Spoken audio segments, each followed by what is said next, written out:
8 score ago, Honest Abe brought forth on this continent a new question, conceived in mathematics and dedicated to the proposition that all numerical adjectives are created equal.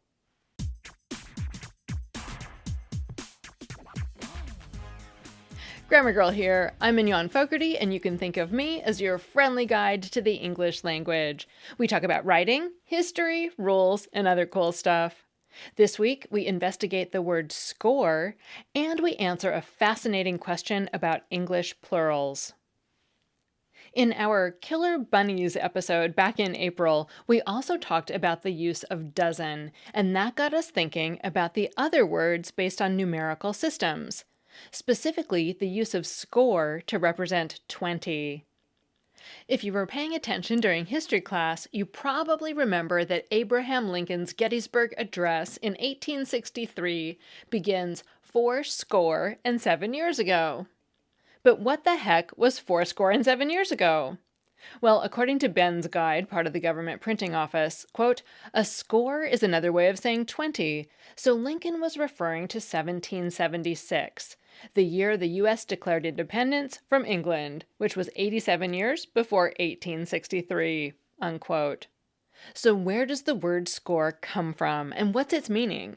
Well, according to the online etymology dictionary, it came from the late Old English scora, meaning 20, which came from the Old Norse score, meaning a mark, notch, or incision. More on that connection later. The Celts of Central Europe likely introduced the word to the English and French. One of the meanings of the noun score in the Macmillan Dictionary is, quote, a group of 20 people or things, unquote. And it's marked as a literary usage, meaning it's not part of modern everyday language. We have to go all the way back to 1100 to see the first recorded use of the word in this sense, according to the OED. But Merriam-Webster also cites an example of score as a numerical adjective, as in 7 years. The adjectives threescore and fourscore are considered archaic synonyms for 60 and 80, according to the OED. Interestingly, score is not commonly used with other numbers in that way, although the OED does have some rare examples, such as he died at 20, referring to age, from Halliwell Sutcliffe's 1899 book titled Shameless Wayne. And in case you ever want to break out a fourscore in your own writing, it's typically written as one word today, but before the 1900s you could also find it hyphenated or written as two separate words. So now we know what Old Abe meant in his speech. But how did the word come to mean 20? Well, that's an interesting story, so hold on for the ride. This usage comes from the vigesimal number system. Vigesimal comes from the Latin vicesimus, meaning 20th. According to Wikipedia, this system, also called base 20 or base score, uses units of 20. This is similar to the decimal number system based on 10 that you're so familiar with if you were paying attention in math class. But a vigesimal system has 20 places instead of the 10 in our decimal system. You may be thinking, that's cool, Grammar Girl, but why?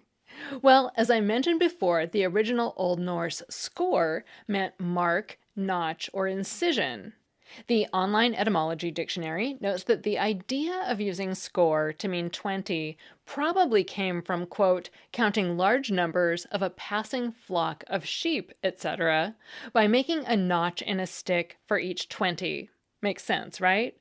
But why a notch at 20 and not 10 or 17 for that matter? Well, some people think it's because if you count on your fingers and toes, you get to 20.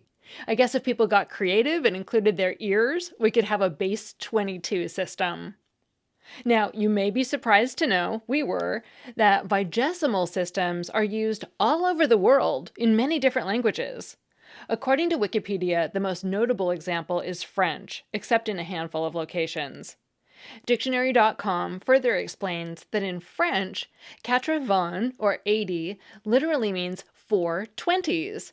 And 90, or 90, translates to 4 20s 10. Wow. But wait, there's more.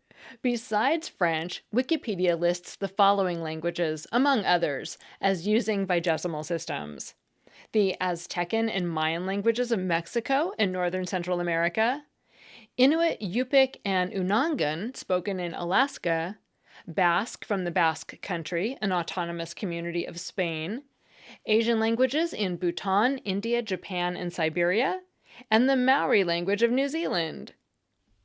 So let's go back to dozen for a minute. In Grammar Girl episode 922, we learned that the singular dozen does not require the preposition of after it, as in a dozen eggs.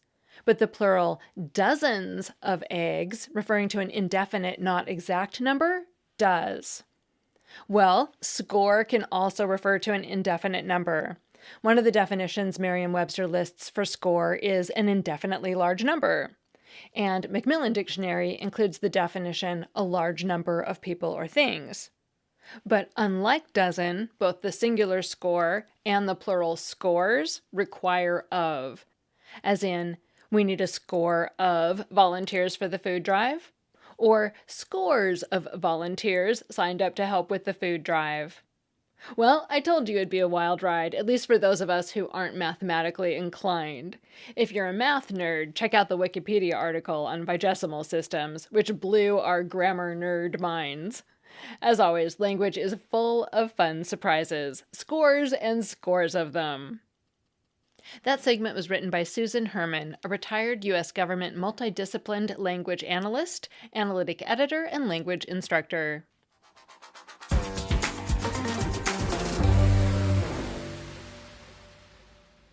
Next, I have an interesting question from a listener. Hi, Grammar Girl. I have a pronunciation question. I've noticed that people who have Spanish or Portuguese as their first language tend to pronounce the letter S with an S sound, like S, when they speak English, even in words where native English speakers would use a Z sound. This got me to thinking, how do native English speakers know whether S should be pronounced as S or Z when we form plurals? When we add S to a noun to form a plural, we instinctively know which way to pronounce it, even for new or unfamiliar words. We say cats with an S sound, but dogs with a Z sound. What are the rules that determine which sound to use? And why do we have these two ways of pronouncing the same letter? Thanks for taking my question. Thank you for the question. You've noticed a real thing in English. The S sound we use to make plurals seems to change depending on the word it follows. For example, when you pluralize words like cat, lip, or peak, you get an S sound on the end. Cats, lips, peaks. But when you pluralize words like dog, rib, or bed, the plural ending sounds more like a Z sound. And then, to add to the linguistic chaos, the plurals of words like horse, leash, or judge aren't content to just tack on an S or a Z, but also need us to toss in another vowel sound, as in horses, leashes, and judges. So what is going on with our plurals? And how on earth do all native speakers of English seem to just know which sounds go where? Well, there actually is a method to the madness. The sound we use in each case depends on the last sound in the word when it's singular. So, for example, take the word cat, a word that ends in a T sound. Now, T sounds are what we call voiceless sounds in English, a group of sounds that also include sounds like S, SH, F, and K. When we talk about a sound being voiceless, it just means that the vocal folds, the flaps on top of your larynx that make speech sounds, these folds are pulled apart as air passes through them. And when that happens, the vocal folds don't vibrate. In contrast, voiced sounds like Z, V, D, N, and G are created when the vocal folds are pulled close together and air is forced through them, which makes them vibrate. To get a sense for this difference in voicing, put your hand on your Adam's apple, roughly midway down your neck, and say S, S, S, S, S, S, S, and then Z, Z, Z, Z, Z, Z, Z. Do it. I'll wait. Do you feel the difference? That buzzing you feel when you make the Z sound is caused by vocal fold vibration, or voicing. Making an S sound, on the other hand, doesn't make that buzzing noise, so it's called a voiceless sound. So why does this matter in terms of whether your plural endings sound more like an S or a Z? Well, it matters because when the sound on the end of the word you're pluralizing is a voiceless sound, like the P in hip or the T in pet, your plural ending will also come out as a voiceless S, as in hips and pets. But when the word you want to pluralize ends in a voiced sound, like the B in rib or the D in kid, then you use a voiced Z sound on the end for the plural instead, as in ribs and kids. And why does this happen? Because of something called progressive voicing assimilation, which is a fancy way of saying that the voicing or vocal fold vibration of one sound spills over onto the sound that follows. In other words, it makes the plural come out sounding like an S or Z, depending on what sound came before it. So a voiceless singular word stays voiceless when it's pluralized, and a voiced word stays voiced when it's pluralized. This is your body's way of being efficient. You just continue to either hold the vocal folds apart or pull them together when pronouncing those two sounds one after the other, rather than switching. But importantly, we don't do this when an S or Z sound is part of a root word itself, rather than part of the plural suffix, because most of the time, if we change an S sound to a Z sound in the words themselves, it changes the meaning, like making bus sound like buzz. For the plural ending, though, there's no competing meaning for the S or Z sounds, so it doesn't matter, and vocal efficiency wins every time. Now, what about those plurals that sound more like EZ, like what we find on purses, noses, and leashes? Well, let's think about some of the words like this: horse, sash, and rose. All the words that take a vowel sound before the S, or EZ, are words that also end in a specific group of sounds linguists call sibilants. These include S, Z, SH, and those at the end of words like judge and lunch. Now, since the plural suffix is itself a sibilant sound, if you tried to tack it directly onto a word ending in another sibilant sound, it would be both hard to say and even harder to understand. Just try saying buses with an S and no vowel. Bus. So we add a vowel between the end of the word and the plural S so we can actually pronounce it. And because vowel sounds are voiced sounds, the S that follows is pronounced like a voiced Z, just like before. What's really interesting is that the same thing happens with many other suffixes, even though we're less likely to notice it. For example, think of the apostrophe plus S we add to nouns to make them possessive, such as mignons or pats. Notice that when the name ends in N, which is a voiced sound, the possessive S sounds like a Z, mignons. But when we add the possessive S to the name Pat, which ends in a voiceless T sound, it came out as a voiceless S, pats. We find the same thing happening with verb suffixes too. For example, the S we put on verbs so they agree with nouns, as in Pat claps or Mignon sings, also alternate between an S and Z sound, depending on what sound the name ends with, if it was voiced or voiceless. And last but not least, that ED ending that signals past tense on verbs? Well, when spoken rather than written, that ED is said as either a T sound, as in clapped, laughed, or a D sound, as in jogged, sobbed, depending on, you guessed it, whether the final sound in the word it's attaching to ends in a voiceless or voiced sound.